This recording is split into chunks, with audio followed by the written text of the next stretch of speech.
அப்ப பதில் பெறுகிற ஜெபத்தை குறித்து நம்ம தொடர்ந்து பார்த்து கொண்டே வந்திருக்கிறோம் பாருங்க. அப்ப ஜெபம் நம்முடைய வாழ்க்கையில ரொம்ப ரொம்ப முக்கியம் பாருங்க. நம்ம சண்டே கிளாஸ் ஜெபத்தையே நம்முடைய வாழ்க்கையிலே தொடர்ந்து பண்ணிக்கொண்டே இருப்போம்னா, அதனால நமக்கு எந்த பிரயோஜனமும் வராது. அல்லது ரட்சிக்கப்பட்ட ஒரு காலம் இயேசுவை ஏற்றுக்கொண்ட அந்த பீரியடு ஒரு ஜெபத்த நாம் கத்துக்குப்போம் பாருங்க. சில சில சின்ன சின்ன ஜெபங்கள்.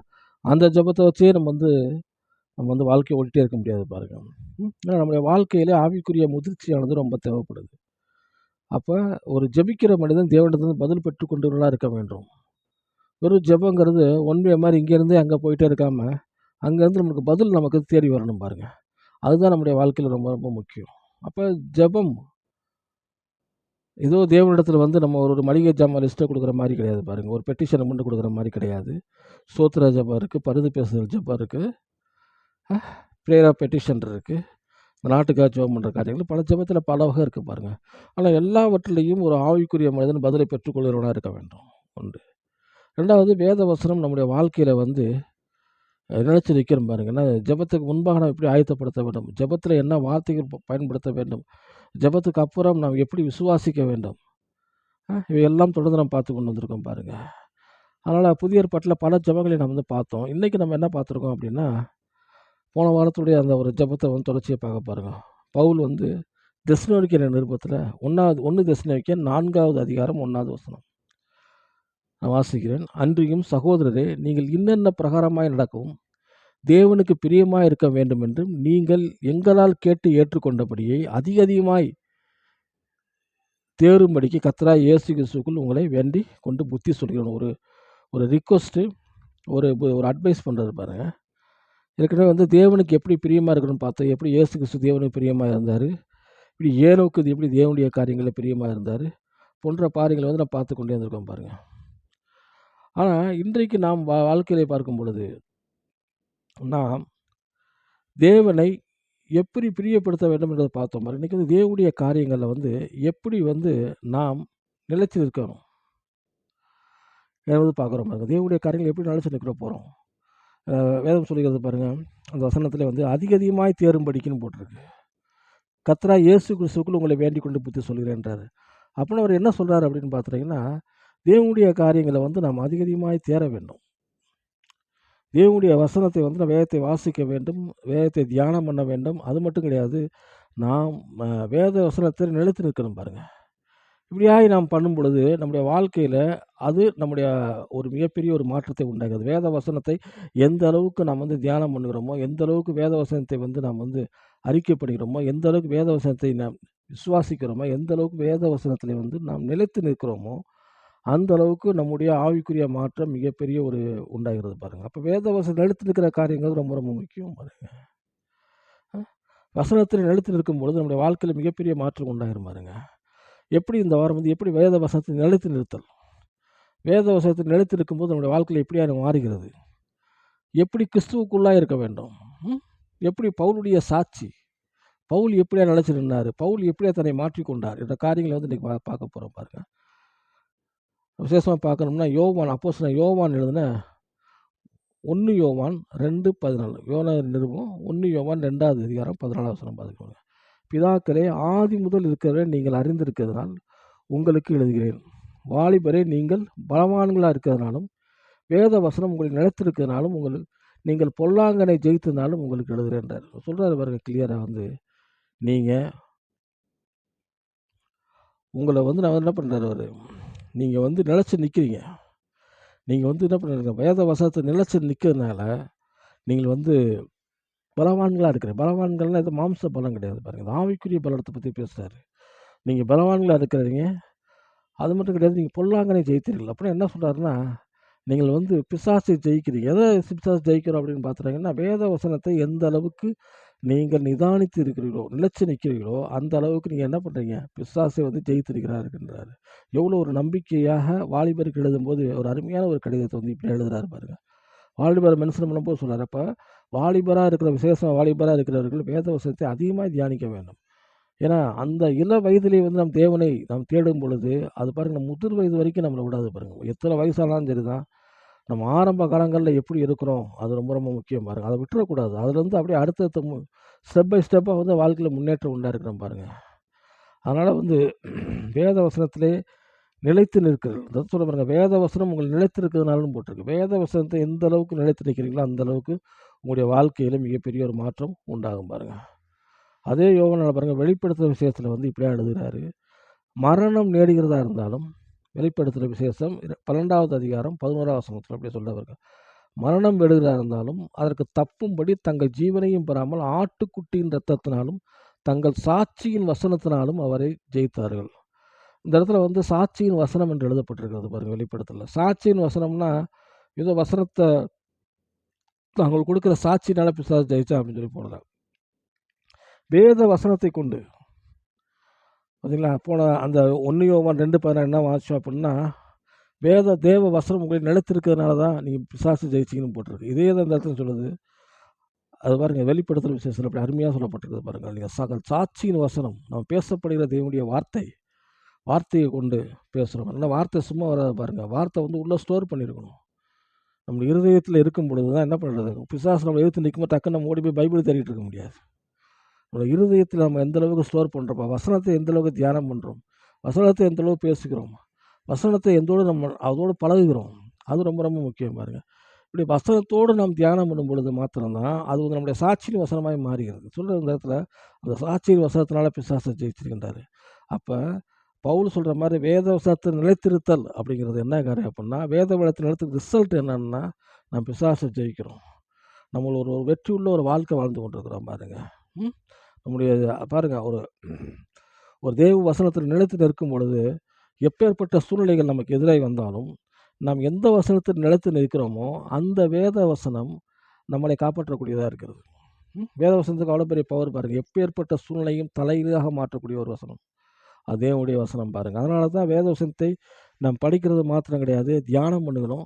தியானம் பண்ணுறது மாத்திரம் கிடையாது, அது நம்முடைய இருதயத்தில் இருக்கணும் பாருங்கள். நம்முடைய இருதயத்தில் இருக்கும் பொழுது அந்த வேத வசனத்தில் நம்ம ஸ்டாண்ட் பண்ணணும், நம்ம நினச்சி நிற்கணும். ஏதோ வேத வசனத்தை படித்தோம் வாசித்தோம் அப்படின்னு போகணுன்ற மாதிரி இல்லாமல் அந்த வேத வசனம் நம்முடைய பங்காய் மாற வேண்டும்.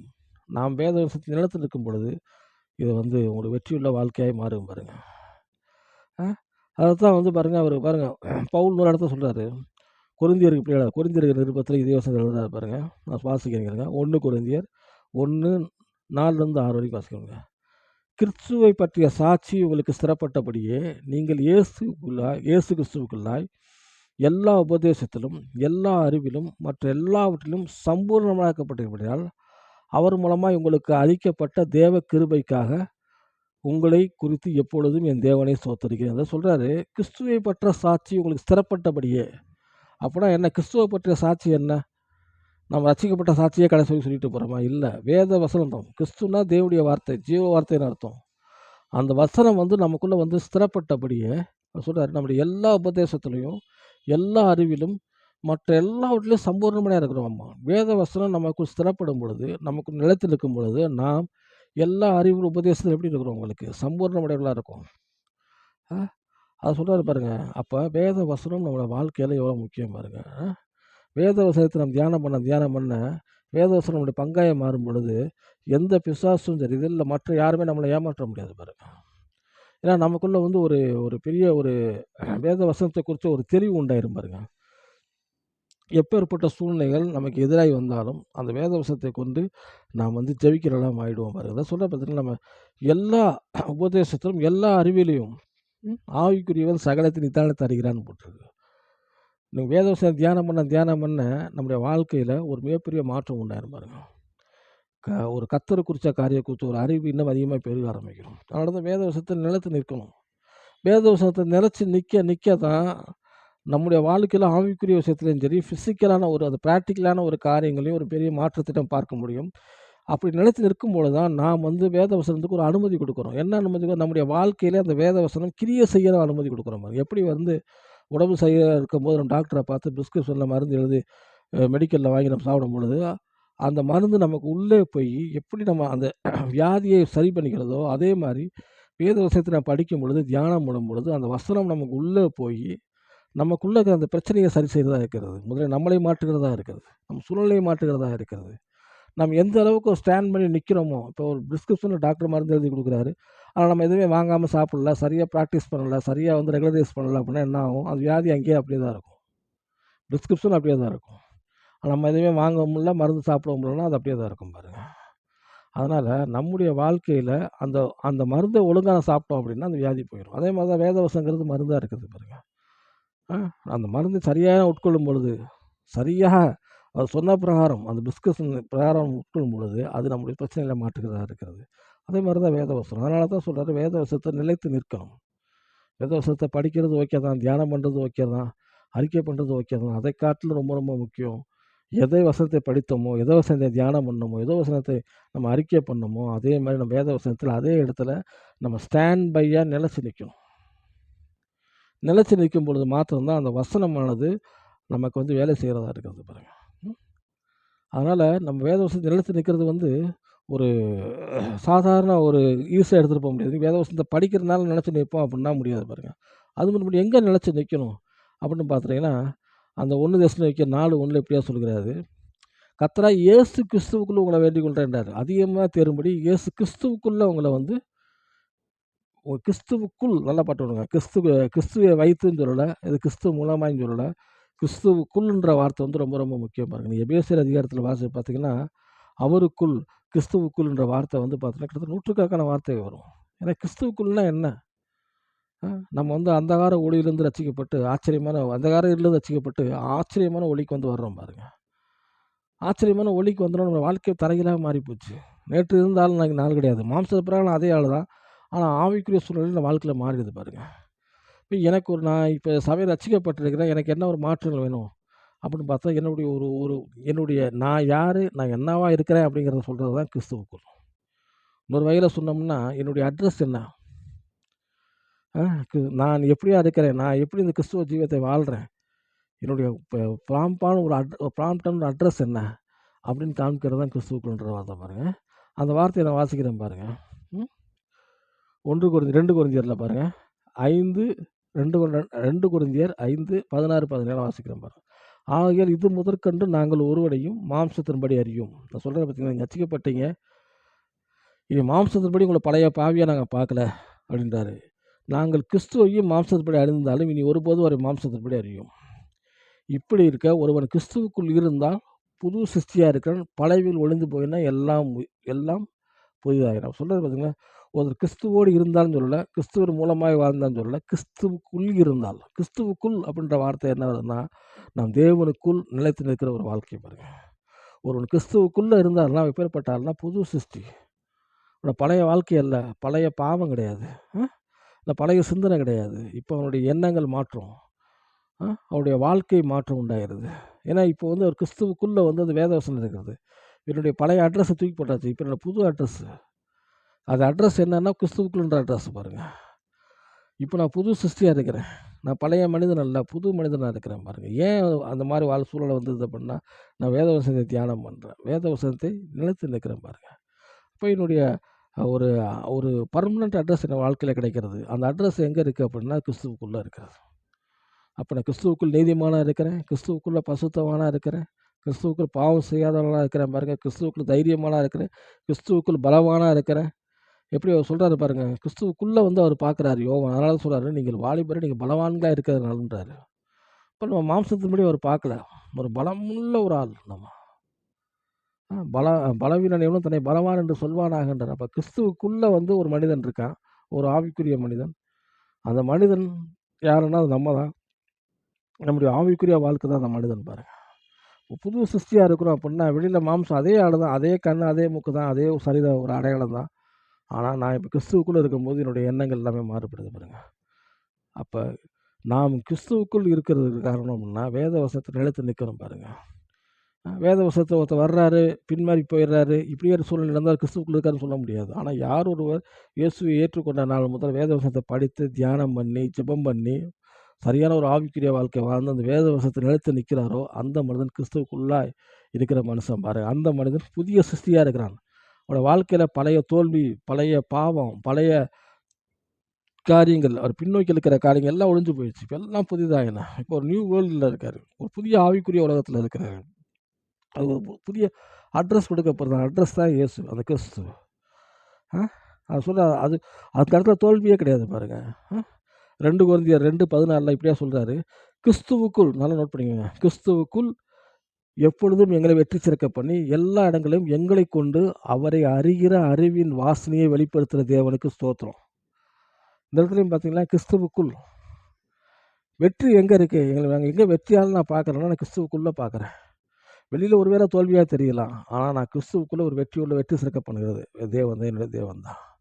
அது மட்டும் கிடையாது, எங்களை கொண்டு அவர் அறிவின் வாசனையை வெளிப்படுத்துகிற தேவன் சொன்னால், இப்போ கர்த்தரை குறித்த ஒரு அறிவு, அவரை நம்ம வெளிப்படுத்துகிறோம் பாருங்கள், நம்முடைய வாழ்க்கை மூலியமாக வெளிப்படுத்துகிறோம் அப்படின்னா, அப்போ தேவனுடைய அந்த வாழ்க்கை அந்த வசனம் நமக்கு நிலைச்சி நிற்கும் பொழுது தான் அந்த அறிவு உண்டாகிறது, ஒரு தெளிவு உண்டாகிறது. அப்படி தெளிவு உண்டாகும் போது மாத்திரம் தான் என்ன பண்ணுறோம், நம்ம அதை வெளிப்படுத்துகிறோம். யார் வெளிப்படுத்த வைக்கிறாருன்னா தேவன் தான் வெளிப்படுத்த வைக்கிறார். அது எங்கே வெளிப்படுத்த வைக்கிறாரு, கிறிஸ்துவுக்குள்ளாக இருக்கும் பொழுது தான். அப்போ ரட்சிப்புக்குள்ளே இருக்கிறதும் கிறிஸ்துவுக்குள்ளே இருக்கிறதும் ஒன்று தான் பாருங்கள். அப்போ நாம் நம்மளை எங்கே தேட வேண்டும் அப்படின்னா, கிறிஸ்துவுக்குள்ளே நாம் யார் அப்படிங்கிறத பார்க்கணும். கிறிஸ்துவுக்குள்ளே நம்ம பலவான் பாருங்கள், கிறிஸ்துவுக்குள்ளே பரிசுத்தவான், கிறிஸ்துவுக்குள்ளே நீதிமான், நம்ம பரலோகவாசி. வேத வசனம் நம்மளை இப்படியாகத்தான் பார்க்கிறது, பரலோகம் நம்மளை இப்படி தான் பார்க்குது. ஒரு பாவியா, ஒரு கைவிடப்பட்டவரா அப்படின்னு பார்க்கல பாருங்கள். கர்த்தர் சொல்கிறார், நான் உன்னை விட்டு விலகுவதும் இல்லை, உன்னை கைவிடுவதும் இல்லை என்றார். தேவன் பார்க்குற ஒரு பார்வை எங்கே இருக்குது, ஒரு விசுவாசியை எப்படியா பார்க்குறாரு, எந்த அட்ரஸில் பார்க்குறாரு சொன்னால் அது கிறிஸ்துவுக்குள்ள காரணம் தான் ரொம்ப ரொம்ப முக்கியம் பாருங்க. அதனால் கிறிஸ்துவுக்குள் நாம் எப்படி நம்மளை பார்க்கிறோம் என்கிறது ரொம்ப ரொம்ப முக்கியம் பாருங்கள். இன்னொரு வசனத்தை வாசிக்கிற பாருங்கள், 1 கொரிந்தியர் 3:12 இப்படியா சொல்லப்பட்டிருக்கு பாருங்கள். மேலும் சகோதரரே, நான் உங்களை ஆவிக்குரியவர் என்று உங்களோட பேசக்கூடாமல் மாம்சத்துக்குரியவர்கள் என்றும் கிறிஸ்துவுக்குள் குழந்தைகள் எண்ணி பேச வேண்டியதாயிற்று. நீங்கள் பலம் இல்லாதவர்களால் உங்களுக்கு போஜனம் கொடுக்காமல் பாலை குடிக்க கொடுத்தேன், இன்னமும் உங்களுக்கு மாம்சத்துக்குரியவர் அப்படினால் இப்பொழுதும் உங்களுக்கு பலன் இல்லை. இந்த இடத்துல என்ன சொல்ல வர்றாருன்னா, நம் கிறிஸ்துவுக்குள் நாம் யார் அப்படிங்கிறத நாம் பார்க்க தவறிட்டோம் அப்படின்னா, நாம் என்ன நினைக்கிறோம் அப்படின்னா, நம்ம மாம்சரிகமாக நம்மளை பார்க்குறோம் பாருங்கள். அதுதான் சொல்ல வர்றார். இது வரைக்கும் நம்ம என்ன பார்த்தோம், தேவனுடைய வசனத்தை நிலைத்து நிற்கிறத பார்த்தோம், கிறிஸ்துவுக்குள் நாம் யாருங்கிறத பார்த்தோம். இன்றைக்கு அவர் என்ன சொல்கிறாருன்னா, அந்த கொரிந்து சபையில் உள்ள விசுவாசிகளை குறித்து இப்படியா பேசும்போது சொல்கிறாரு, நீங்கள் கிறிஸ்துவுக்குள் குழந்தைகளாக இருக்கிறீங்க. நான் சொல்கிறேன் பார்த்தீங்கன்னா, ஆவிக்குரிய வளர்ச்சியை விரும்பலை, ஆவிக்குரிய வளர்ச்சி அந்த இடத்துல இல்லை. அது சொல்கிறார் பாருங்கள், நீங்கள் பலன் இல்லாதவர்களாக இருக்கிறீர்கள். பலன் இல்லான்னு என்ன சொல்கிறாருங்க, சின்ன குழந்தைக்கு எப்படி சத்து இருக்குமா, இருக்காது, அந்த மாதிரி சொல்கிறாரு. உங்களுக்கு போஜனம் கொடாமல் பாலை குடிக்க கொடுத்தேன். அப்புறம் என்ன அர்த்தம், உங்களுக்கு ஒரு ஹார்டான சத்தியத்தை நான் பேசாமல் லைட்டான ஒரு சத்தியத்தை பேசுகிறேன். நீங்கள் இன்னும் மாம்சத்துக்குரியவராக இருக்க அப்படின்னா இப்பொழுது உங்களுக்கு பலன் இல்லைன்றார். அப்போ என்ன அர்த்தம், நமக்கு பலன் வேணும்னா நாம் ஆவிக்குரியவர்களாக இருக்கணும். இந்த இடத்துல அவர் பேசும்பொழுது குழந்தை கிறிஸ்தவர்களை பற்றி பேசுகிறார். ஏன்னா இவங்க வாழ்க்கையில் பாருங்கள், ஆரம்பத்தில் ஒரு சத்தியத்தை கேட்டாங்க, அந்த சத்தியத்திலே போதும் அப்படின்னு நினச்சிட்டு பாருங்கள். அடுத்தடுத்து இவங்க ஸ்டெப்பு மேலே போகணும்னு விரும்பாதவங்க சொல்கிறாரு. இவங்களுக்கு என்ன பண்ணுற, அந்த குழந்தை கிறிஸ்தவர்களுக்கு பெரிய சத்தியத்தை நம்ம போதிச்சோம் அப்படின்னா அது அவங்களுக்கு பெருசாக தெரியாது பாருங்கள். அதனால தான் அவர் சொல்கிறாரு, நான் உங்களுக்கு பாலை கொடுத்தேன் அப்படின்றார். பாலை கொடுத்தேன் அப்படின்னா மாம்சரியமாக பாலை கொடுக்கல, ஒரு ஈஸியான ஒரு சத்தியத்தை கொடுக்குறேன். ஏன்னா அவர்கள் அவரோட ஆவிக்குரிய வளர்ச்சி ரொம்ப ரொம்ப முக்கியம். இன்னும் குழந்தைகளாகவே இருக்கக்கூடாது. நீங்கள் நான் சொல்கிறேன், இந்த வசனத்தை நாம் தியானிக்கணும், வசனத்தை நாம் பேசணும், வசனத்திலே வளரணும் பாருங்கள். வசனத்தில் வளராத ஒரு ஆட்களை குழந்தைகள் என்று தான் ஒரு அறிவிக்கிறாரு. அப்போ அந்த குழந்தைகளாக இருக்க கிறிஸ்தவர்கள் நாம் என்ன செய்ய வேண்டும், எல்லாருமே அந்த நிலைமை. இன்றைக்கி வசனத்தை நான் போதிக்கிறேன்னா, நானும் ஒரு காலத்தில் குழந்தை கிறிஸ்தவனாக இருந்தாலும் தான் கொஞ்சம் கொஞ்சமாக என்னுடைய வாழ்க்கையில் நான் வசனத்தை தேடி கண்டுபிடிச்சி, ஏன் தனிப்பட்ட முறையில் நல்ல ஆவிக்குரிய சத்தியங்களை கேட்டு தியானம் பண்ணி, நல்ல ஆவிக்குரிய புஸ்தகங்களை வாசித்து அதை தியானம் பண்ணி என்னுடைய ஆவிக்குரிய வாழ்க்கையை கொஞ்சம் டெவலப் பண்ணுறோம். இப்படி நானும் அதனால் இன்றைக்கி நாங்கள் பேசுகிற நான் இன்றைக்கி பலனாக இருந்தாலும் ஒரு காலத்தில் நாங்களே அந்த சூழ்நிலையில் தான் ரசிக்க எல்லாருமே அந்த சூழ்நிலையில் தான் வராரு. ஆனால் அதோட நிற்கலை பாருங்கள், குழந்தை கிறிஸ்தவராக நிற்கலை. எனக்கு இது போதும், எனக்கு இந்தளவு தெரிஞ்ச அளவுக்கு போதும், இதை வச்சே எனக்கு கடைசி வரைக்கும் இந்த வாழ்க்கையை ஓட்டிடுவேன் அப்படின்னா அது நிச்சயமாக முடியாது. அப்போ நம்ம வாழ்க்கையில் வளரணும் அப்படின்னா வேதவசனம் தியானம் பண்ணணும்னா வேதவசனம் நம்மளுக்கு நிலைத்திருக்கணும். வேதவசனம் நமக்கு நிலைத்திருக்காத வரைக்கும் நம்ம குழந்தை கிறிஸ்தவராக தான் இருக்கணும். அதுதான் இந்த இடத்துல சொல்கிறாரு பாருங்கள். அதே 2 பேதுரு இப்படி தான் எழுத பாருங்கள். 1 பேதுரு 2:1-3 சொல்கிறாரு பாருங்கள்.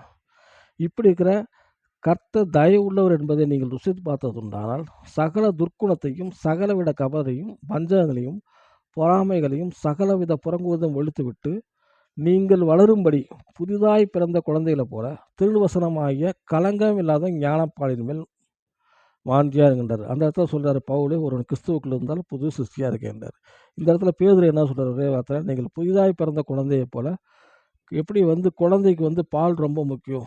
பால் கண்டா வாஞ்சையா இருக்குமோ, அது ஒரு அந்த பால் தான் ஆகாரத்த குடுக்குமோ, அது மாரி வேத வசனத்து மேல என்ன பண்றாரு, திருவசனமாகிய களங்கம் இல்லாத ஞானப்பாலில் வாஞ்சையா இருங்கன்றார். ஏன்னா, அந்த பாலை நீங்க பருகும்பொழுது தான், அது உடம்புக்கு தேவையான சக்தி குடுக்கிறது. அந்த குழந்தை வந்து வளர்ச்சிய உண்டு பண்ணுகிறது பாருங்க. அப்ப நம்முடைய வாழ்க்கையில நாம் குழந்தை கிறிஸ்தவத்திலிருந்து மாறணும். மாறுறதுக்கு என்ன நமக்கு ஆகாரம் என்னன்னா, தேவனுடைய வசனம். அப்ப தேவனுடைய வசனத்த மட்டும் புசிச்சா போதுமா? அத நம்ம வந்து நிலைச்சு நிக்கணும் பாருங்க. நிலைத்து நிற்க தான் நம்ம ஆவிக்குரிய முதிர்ச்சி உண்டாயிரும். இன்னும் நம்ம வந்து என்ன பண்ணணும், ஒவ்வொரு ஸ்டெப்பா வந்து ஒவ்வொரு படியாக ஏறி நாம் முன்னேறுவதா இருக்க வேண்டும் பாருங்க. அ இத எபிரெயர் ஆசிரியர் இப்படி எழுதுறாரு பாருங்க. என்ன எழுதுறாம இருக்கிறேன். எபிரெயர் 5வது அதிகாரத்தில 12வது வசனம், 13வது வசனம்.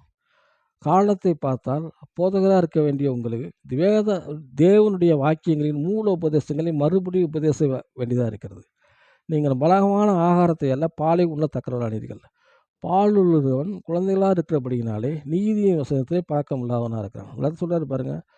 நம்ம வந்து இந்த பலமான ஆகாரத்தலாம் சாப்பிடல. நம்ம என்ன எப்படி இருக்கோம்னா, பால் குடிக்கிற குழந்தை மாரி இன்னும் இருக்கிறோன்றாரு. ம். நம்ம வந்து பாருங்க இந்த முதல் படி கிறிஸ்தவர்கள்ன்னுவாங்க பாருங்க. அதுதான் சொல்றேன். குழந்தை கிறிஸ்தவர்கள்லாம் சின்ன குழந்தை கிடையாது பாருங்க. அது ரட்சிக்கப்பட்டு புதுசா ஒரு சபைக்கு வர ஒரு ஒரு தேவ வசனத்த குறித்து தெரிஞ்சுக்கணும்னு ஆசைப்படுற மக்கள் பாருங்க. ஏன்னா இந்த இடத்துல வந்து ஒரு ஒரு ஒரு கம்ஃபோர்ட் ஜோன் லைட்டா உருவாகும் பாருங்க. ஏன்னா நம்ம இது நமக்காக மத்தவங்க ஜெபிப்பாங்க. நம்ம வந்து சரியா ஜெபம் பண்ண தெரியாது இந்த ஸ்டேஜ்ல. சரியா வேத வசனத்த படிக்க தெரியாது. எந்த வசனத்த எங்கேருந்து ஆரம்பிக்கணும்னு படிக்க தெரியாது. வேத வசனத்த படிக்கும்போது சில குழப்பங்கள் இருக்கும்.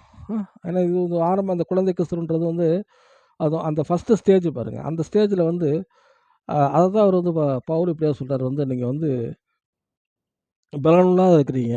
நீங்க வந்து பாலை வந்து குடிக்கிறவங்களா இருக்கிறீன்றாரு." அது மாரி தான் சொல்றாரு. திருவசனமாகிய ஞானப்பால் மேல வாஞ்சியா இருக்கணும்னு சொல்றாரு. அதத்தான் அவர் சொல்றாரு.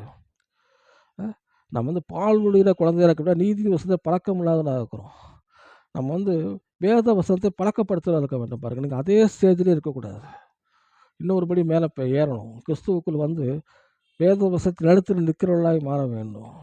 நம்ம வந்து பாருங்க, ஆரம்ப காலத்தில இருக்கிற சூழ்நிலை ரைட்டு தான். தட்டு தடுமாறி கிறிஸ்தவ வாழ்க்கைய ஆரம்பிச்சுட்டோம் அப்புட்ன்னா, பல குழப்பங்கள் மத்தியிலயும் நம்ம ஒரு சரியான வழிய வந்து கொண்டு போணும். அதற்காகத்தான் இந்த மாரி ரேடியோ ஒளிபரப்பு, அ பல மீடியா மூலியமாகவும், யூடியூப் மூலியமாவும் பல பல பரிசுத்தவான்கள் பேசுறாரு பாருங்க. ஏன்னா, நான் அந்த வேத வசனத்தை தியானம் பண்ணணும். வேத வசனத்தோடு நம்ம ஐக்கியப்படணும் பாருங்க. வேத வசனத்தை நம்ம வந்து நிலைச்சு நிக்கணும். இப்படி பேசும்பொழுது, அந்த வசனத்தை கேட்கும் பொழுது, அந்த வசனத்தை நம்முடைய வாழ்வில் நடைமுறைப்படுத்தும் பொழுது, அதை செயல்படுத்தும்போது நம்ம வாழ்க்கையில மிகப்பெரிய ஒரு ஒரு மாற்றம் உண்டாகுது பாருங்க. இந்த இடத்துல பாருங்க எபிரெயர்ல வந்து எப்படியா சொல்றாரு பாருங்க. எபிரெயர் ஆசிரியர் வந்து 14வது வசனம் பாருங்க. 4வது அதிகாரம் 14வது வசனம். நாம் இனி குழந்தையரா இராமல், மனுஷருடைய சூதும் வஞ்சிக்கிறதுக்கு எதுவான தந்திரமுள்ள போதமாகிய பலவிதமான காற்றிலே அலைபட்டு அலைகளைப் போல அடிபட்டு அலையவர்களாய் இராமல், அத் அன்புடன் சத்தியத்தை கைக்கொண்டு தலையாய கிறிஸ்துவுக்குள் நல்லா இருந்துங்க. தலையாய கிறிஸ்துவுக்குள் எல்லாவற்றிலும் வளருதலா இருக்கும்படியாகவும் அப்படி செய்தார்ன்றாரு. என்ன சொல்றாருன்னா, நாம் வந்து வளரணும். கிறிஸ்துவுக்குள்ள வளரணும். சத்தியத்தை கைக்கொண்டு வளரணுன்றாரு. நம்மளோட வாழ்க்கையில குழந்தைத்தனமா இருக்கக்கூடாது பாருங்க. ஏன்னா குழந்தைத்தனமா இருந்துட்டோம் அப்படின்னா, பலவிதமான பாருங்க இந்த இடத்துல சொல்றது பாருங்க, இந்த வசனத்துல நான் வந்து ரொம்ப கவனமா தான் போதிக்கணும்னு நினைச்சேன். சொல்றேன் பாருங்க. மனிதனுடைய சூதும் 14வது வசனம் எபிரெயர் 4:14 பாருங்க.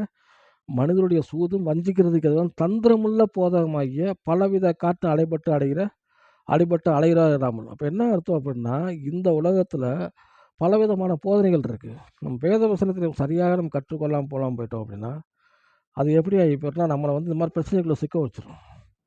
தேவையில்லாத இதில போய் மாட்டிக்குவோம். ஒரு துருப்பதேசத்துக்குள்ள மாட்டிக்குவோம். அ சத்தியம் இல்லாத காரியங்கள்ல போய் மாட்டிக்குவோம் பாருங்க.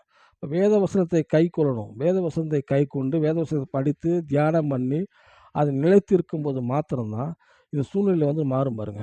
நம்ம குழந்தைகளா இருக்க மாட்டோம். நம்ம குழந்தைகளா இருந்தோம்னா, ஒரு குழந்தைய ஏமாத்துறது ஈஸி பாருங்க. அதே பெரியவங்கள ஏமாத்துறது ரொம்ப கஷ்டம். அதனால தான் சொல்றேன், ஆவிக்குரிய நிலைமையில வந்து நம்ம அடுத்தபடி முன்னேறணும் பாருங்க. இந்த வேத வசனத்தை தியானம் பண்ணணும். வேத வசனத்த செய்திகளை கேட்க வேண்டும். அதே வேத சம்பந்தம் ஆவிக்குரிய புஸ்தகங்களை வாசிக்க வேண்டும். நல்ல போதருடைய செய்திகளை கேட்க வேண்டும் பாருங்க. இப்படியா இருக்கிறது மாத்திரம் தான் நமக்குள்ள ஒரு மிகப்பெரிய ஒரு மாற்றம் உண்டாகும். நம்ம அடுத்தடுத்த ஒரு இதுக்கு போவோம் பாருங்க. நம்ம குழந்தை கிறிஸ்தவம்ன்ற ஸ்டேஜ்லேருந்து மாற ஆரம்பிச்சுரும். ஆரம்பத்தில பண்ண ஜெபமே நம்முடைய வாழ்க்கை ஜெபமா இருக்காது. நம்முடைய ஜெபத்தில ஒரு மாற்றம் உண்டாகும். நம்முடைய உபவாசத்தில ஒரு மாற்றம் உண்டாகும். நமக்கு நாமளே ஆச்சரியப்படுவோம் பாருங்க. நமக்குள்ள ஒரு ஆவிக்குரிய ஒரு முதிர்ச்சி உண்டாகும் பாருங்க. நம்மளை யாருமே வந்து இந்த மாதிரி பொல்லாத உபதேசம், பிசாசு யாருமே நம்மளை ஏமாற்ற முடியாது. அந்த ஒரு சூழ்நிலைக்கு வரணும் பாருங்க. எந்த இடத்துல போய் உட்காந்தாலும் வசனம் நம்மளோட பேசணும். வசனத்தோட நம்ம தியானம் பண்ணணும். வசனத்தில் வந்து இருக்கணும் பாருங்க. சில நேரங்கள்லாம் பாருங்க, சில பேர்லாம் வந்து ஒருத்தர் ஒரு ஒரு நல்ல ஒரு ஒரு ரூம் வந்து லாக் பண்ணிட்டு வேத வசனம் படிக்க சொன்னால் அருமையாக படிப்பாங்க. அதுவே வந்து பார்த்தீங்கன்னா ஒரு நடு ரோட்டில் நின்று அங்கே இங்கேயும் ஒரு சத்தம்ன்ற இது ஒரு இரைச்சல் கொடுக்குற மாதிரி அதிக இரைச்சல் உள்ள இடத்துல இருந்து வாசிங்கன்னா அவங்களால வாசிக்க முடியாது. ஏன் வாசிக்க முடியாது? அவங்களுடைய மைண்டு வந்து அந்த வேத வசனத்துக்குள்ளே போகல. மற்ற சத்தங்கள் வந்து அதை டிஸ்டர்ப் பண்ணுது. அது மாதிரி தான் பாருங்கள், நம்முடைய வாழ்க்கையில் வந்து அந்த மாதிரி சூழ்நிலையில் இருந்தாலும் சரி தான். ஏன்னா நம்ம வாழ்க்கையில் வந்து உலகத்தில் இருக்கிறோம். நம்ம உலகத்தான் கிடையாது. 1000 பிரச்சனைகள் வருது. அந்த பிரச்சனை மத்தியில் நம்ம ஜெயம் எடுக்கணும் அப்படின்னா, அந்த பிரச்சனை மத்தியில் நம்ம வேதவசனத்தை கான்சன்ட்ரேஷன் பண்ணும் பொழுது, அதில் வந்து நிலைச்சு நிற்கும் பொழுது, அதை நம்ம ஜெயிப்போம் பாருங்கள். வேத வசனத்தில் வந்து எப்படி உங்களுக்கு வந்து இப்போ தண்ணி தாகம் எடுக்குதுன்னா, நீங்கள் வீட்டில் வந்து எதையும் பார்க்க மாட்டீங்க. பிரியாணி செஞ்சு வச்சாலும் பார்க்க மாட்டீங்க. இருக்கிறதே விளைவுதே பதார்த்தத்தை பார்க்க மாட்டோம். தண்ணி ஒரு அற்பமான காரியம் தான். தாகம் எடுத்த நேரம் ஓடி போய் தண்ணி போய் குடிப்போம் பாருங்கள். அதே மாதிரி தான் பாருங்கள், நம்முடைய வாழ்க்கையில் வேத வசனத்தை குறித்த ஒரு தாகம், அந்த தாகம் வந்து இருக்கணும் பாருங்கள். எப்போவுமே அந்த தாகம் இருக்கணும். தாகம் அடங்கிடுச்சுன்னு கிடையாது. வேத வசனத்தை தியானம் பண்ண வந்து பாருங்கள், தாகம் அடங்கி இருக்காது பாருங்க. உங்களுக்கு இன்னும் அதிகமாக வாஞ்சி உண்டாகிட்டே இருக்கும். இன்னும் அதிகமாக வேத வசனத்தை படிக்கணும்னு சொல்லி உண்டாகிட்டே இருக்கும் பாருங்கள். அப்போ நம்ம வந்து இப்போ வேத வசனத்தை தியானிக்கும் பொழுது, கிறிஸ்துவுக்குள்ளாக இருக்கும் பொழுது, கிறிஸ்துவுக்குள் நாம் யார் என்று நாம் கண்டுபிடிக்கும் பொழுது, வேத வசனத்தின் நிலத்தில் இருக்கும் பொழுது, நாம் வந்து ஒரு ஸ்டேஜ் ஒரு குழந்தை கிறிஸ்துவத்திலேருந்து மாறுகிறோம். பிசாசு ஜெயிக்கிறவர்களாக இருக்கிறோம். இந்த மாதிரி தேவையில்லாத உபதேசங்கள் நம்மளோட வாழ்க்கையில் வந்து நம்மளை வந்து மாற்றி விடாது பாருங்கள். நானும் பல வகையான உபதேசத்தில் என்னோடய வாழ்க்கையில் இருந்திருக்கிறேன். ஆனால் சரியாக வேத வசனத்தை தியானம் பண்ண கர்த்தரே கற்றுக் கொடுப்பாரு.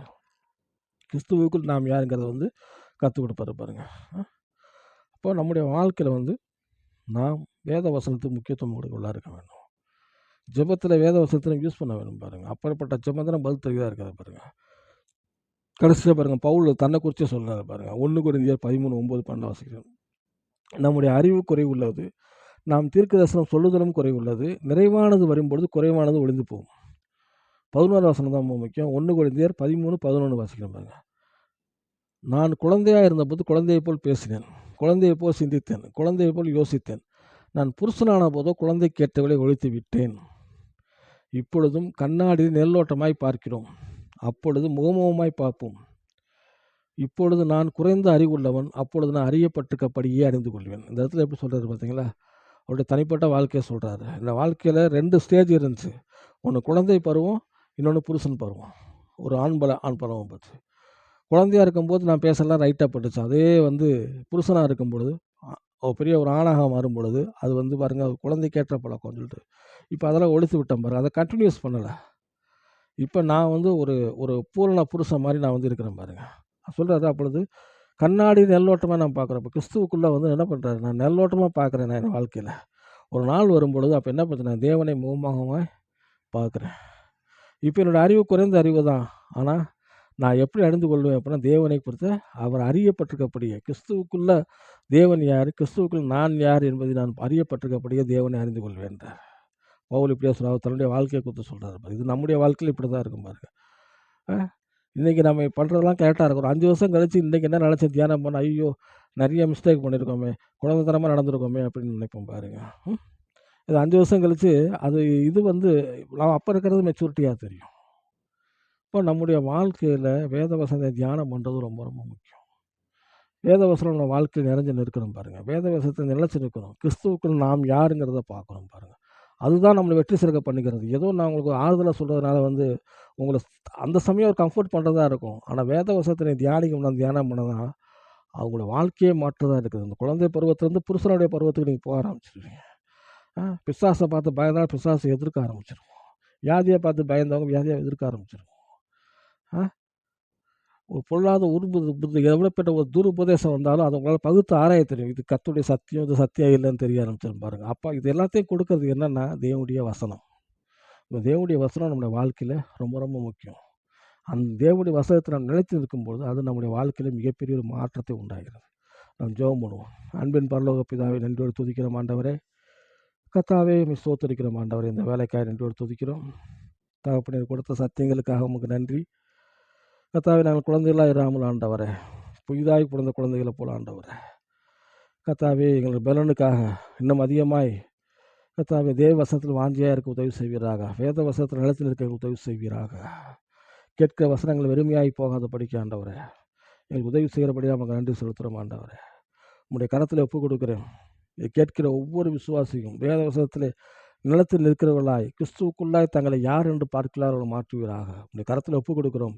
இயேசு கிறிஸ்துவின் நாமத்தில் ஜெபிச்சு நல்ல பிதாவே, ஆமென்.